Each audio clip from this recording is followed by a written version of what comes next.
Welcome. Thank you. Thank you. Welcome, everyone. Welcome to this time. Welcome to this space. Welcome to this place. This place and this space where you are, the space in the universe that you occupy. Welcome to the study of life and the nature of the laws of thought, the conception that we live in a spiritual universe, that God is in us, around us, and for us, and there is nothing against us. Science of mind is a correlation of the laws of science. So in that we study how our thoughts work based on an understanding of the science that the mind uses, conscious of it or not, it happens. So today our topic mentioned before is welcoming the shadow. And the first time that came across, people think, well, the shadow is something dark and bad, and why do you want to welcome that? But let's look at it this way. I'm going to read from the Science of Mind. Partly was read today, but it's good to hear it again. Whenever the image of thought is set, wherever the image of thought is set, there the power to create resides. God, if thou seest God, dust, if thou seest dust. Can we see good where evil appears to be? Then we can remove the evil. When we bring a lamp into a darkened room, where does the darkness go? The darkness neither came nor did it go anywhere. It never was a thing of itself, merely a condition. And we have power over conditions. We can sit in the shade or move into the sunshine. Sitting in the shadow, we may not really believe that there is any sunshine, but the sun would all be there in time, and all the time we are in bondage of real freedom, of the real freedom that exists. It is there, but we must make ourselves aware of it. The law of mind as quickly can create one form as another for us, and we must allow the pattern of our thought to become molded from the highest sense of reality we can possess. That's on page 411, paragraphs 1 through 3. The light is always greater than the darkness. It is there, but we must become awakened to it. What do we learn then from the shadow? From the dark of the winter, of the shadow of the cast in the heart of summer. What richness lives in the shadow? In the shadow places, richness lives. We don't see it because we haven't been taught how to see beyond that. What do we mean from the shadow, from the dark, the winter shadows? Home Office wrote this, sent this out. Our origin is perfect in wholeness, perfection and wholeness.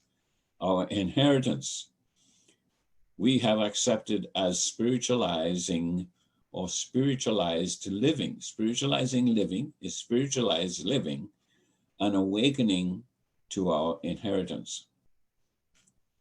So my question is, what blocks the light in your life? I ask myself that question. What blocks the light in my life?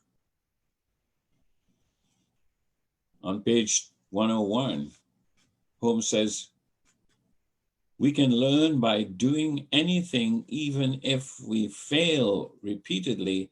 There is something to be learned from that. One of the lessons I want to learn, some new ways of doing things so I don't have to fail anymore. That is from the Book of Life. Whatever the image of thought is, there the power to create resides.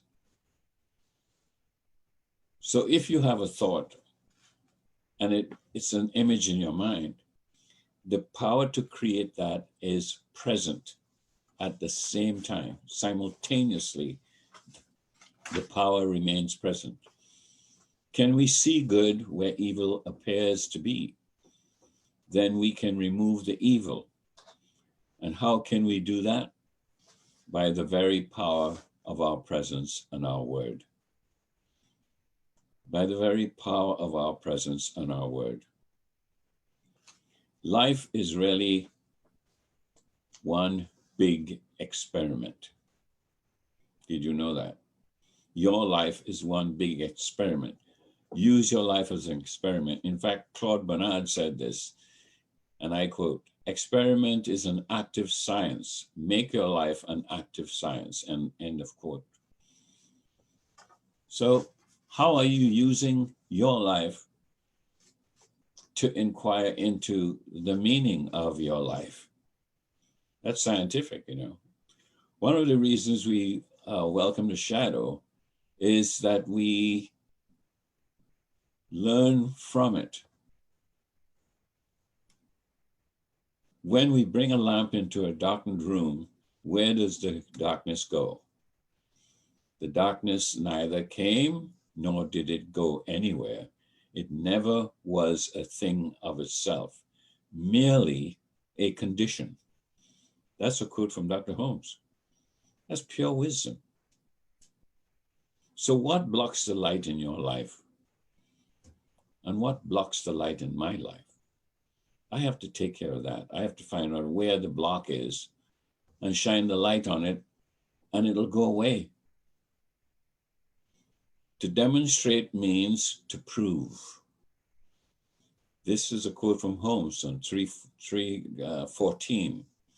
He says, to demonstrate means to prove, to exemplify, to manifest, to bring forth, to project into our experience something that is better than we had yesterday. Less pain, less happiness, less rather unhappiness, less poverty, less misery, more good. That is what is meant by demonstration. You can bring all those good things in your life and get rid of all the things that you want less of and increase the things you want more of. It's up to you. But if you don't believe it, it's not going to be done unto you because it's a principle. Life is a principle. Whatever you believe, you bring about. What you think about, you bring about. To demonstrate means to prove. I showed you all of those ways that Holmes talked about. We do not deny that the shadow might represent events of deep loss and deep sorrow. But I want to bring this up. I also believe, from the teaching of immortality in the science of mind, that the shadow is not a state into which one needs an escape from. That imprisonment doesn't exist. You see, the nature of the shadow is impermanence. It is its nature, and it is our most frequently ignored gift of awakening. The shadow. People hide away, they run away from the shadow. They're afraid of the shadow. But that has the power to awaken us. When we embrace the shadow, we have removed any pain that is buried in it. When we embrace the shadow, we learn something that enhances our life going forward. When we embrace the shadow, we learn how to better use our light. When we embrace the shadow, life takes on a sweetness in the gift of love that works through it. So what grows up out of the darkness out of the shadow, whatever grows up out of the shadow becomes life-giving substance. Do you know that everything that grows out of the ground started in the darkness? That's where the shadow is. It is at the ground, a fertile ground that allows us to awaken to something new, something better, something stronger, something deeper, something sweeter. What grows out of the darkness? The darkness neither came nor did it go anywhere, according to Holmes. It never was a thing of itself, merely a condition. But if you live your life based on conditions, you're never going to get past the condition, because you're going to believe that that's what's really the truth for yourself. And it isn't. It's a condition that can change. Conditions are the result of a certain level of consciousness or awareness or thinking, of thought. The darkness neither came nor did it go anywhere, he says. It never was a thing of itself. It was merely a condition, page 411. The creative wisdom does not think one thing is difficult and another thing is easy. It just does what it's called upon to do. With God, all things are possible. We must know this and believe this power of God that can do all things. We can be hooked up. Holmes says that belief needs to be hooked up within our thought. That's the first time I remember reading Hook Up by Dr. Holmes, but he said that thought needs to be hooked up in our thought with what we are doing. Energy unconnected does nothing. It is only when it is used, when it is connected and properly directed, that it accomplishes things. So energy is free for you all the time. You don't have to pay an energy company to run a wire into your house, into your brain. No, you're born with access to all the energy you could ever want. It is there, but we must be made aware of it. We must become awake to it, according to the law, according to page 411. The law of mind as quickly can create one form as another for us, and we must allow the pattern of our thought to become molded from the highest sense of reality we can possess. So if you want your thought to do something good for you, ponder upon what's the highest level of the best thing you could desire and want, and then give it some thought. And you know what? The law can create that. Just like he said, it could create one thing, it could create anything. Let us not fear the shadow, but embrace it, for in it lies the wisdom, the skill, and the energy which awakens aliveness in desire and action. Embrace the shadow.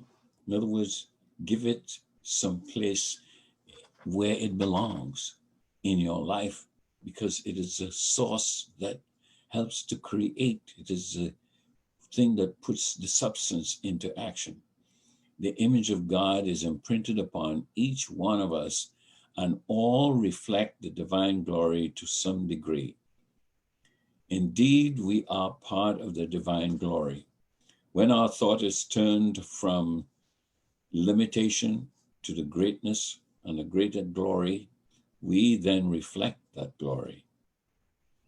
When the subjective state of our thought receives its image from reality, reality with a big R, reality, the God itself, it in turn reflects this reality into all that we can do and all that we do.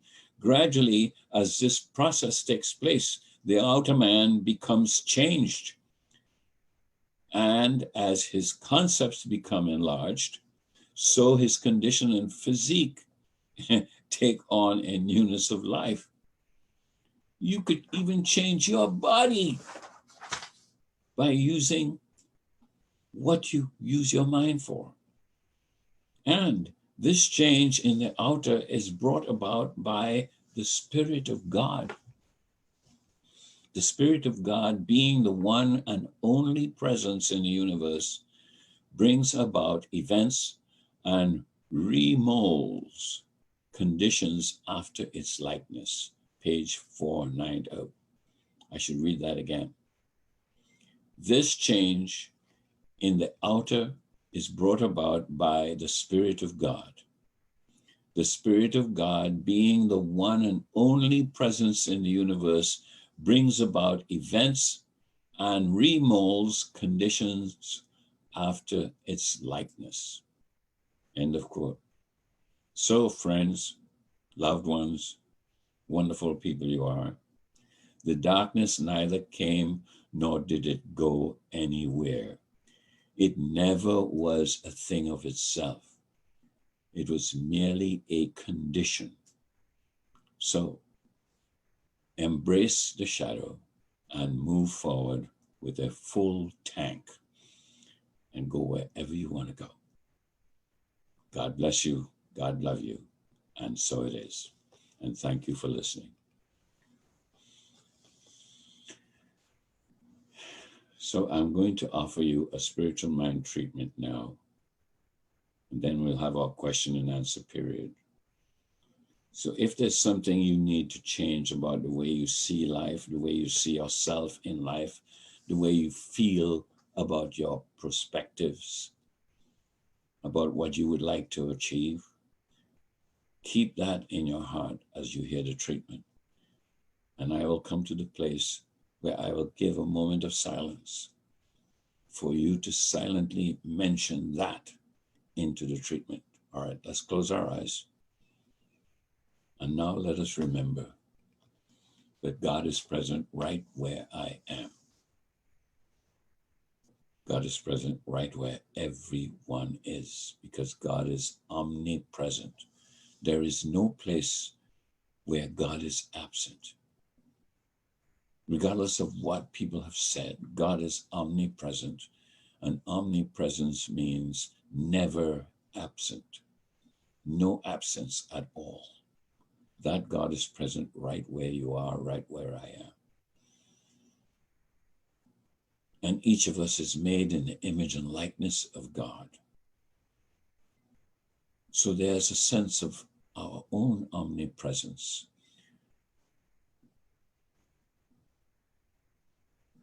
When we think of someone, they are present with us, regardless of how far overseas they are.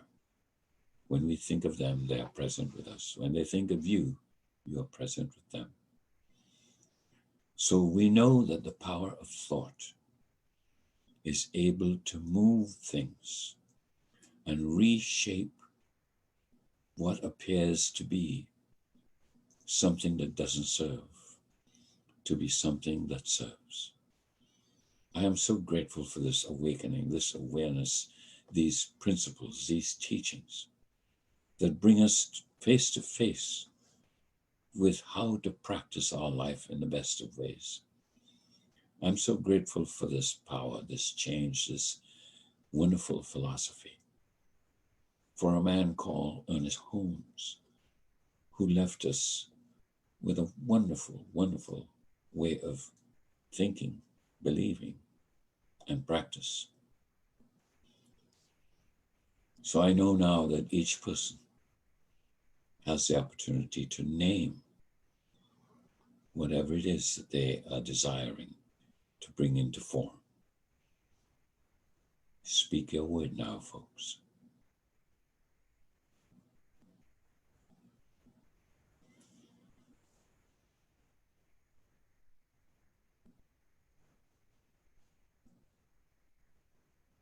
So now let us give thanks for the power of the spoken word, the words that you just uttered to yourself. Let us know that words are not just hot air. They give life. they bring forth life. And the word becomes flesh and dwells with us, it says in the scriptures. So words are life-giving. And the words that you spoke about, your dreams, your hopes, your desires, your goals, are given life right now. And the more we believe that that life is growing and developing, the quicker we embrace the shadow where the power really exists, where it appears to be dark, but something in the darkness is taking place to emerge as life, as product, as substance. I give thanks for this process and this wonderful understanding. And I release it now, turning it over to that power that knows how to make everything happen, that knows how to honor my word. I turn it over. I know that all is well. Will you say in your heart with me, and so it is. Amen.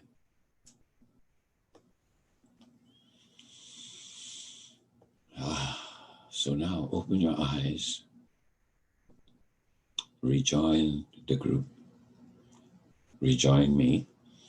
And if something came up for you during my short homily, it's called a sermon, it's called a talk, who cares what name they call it.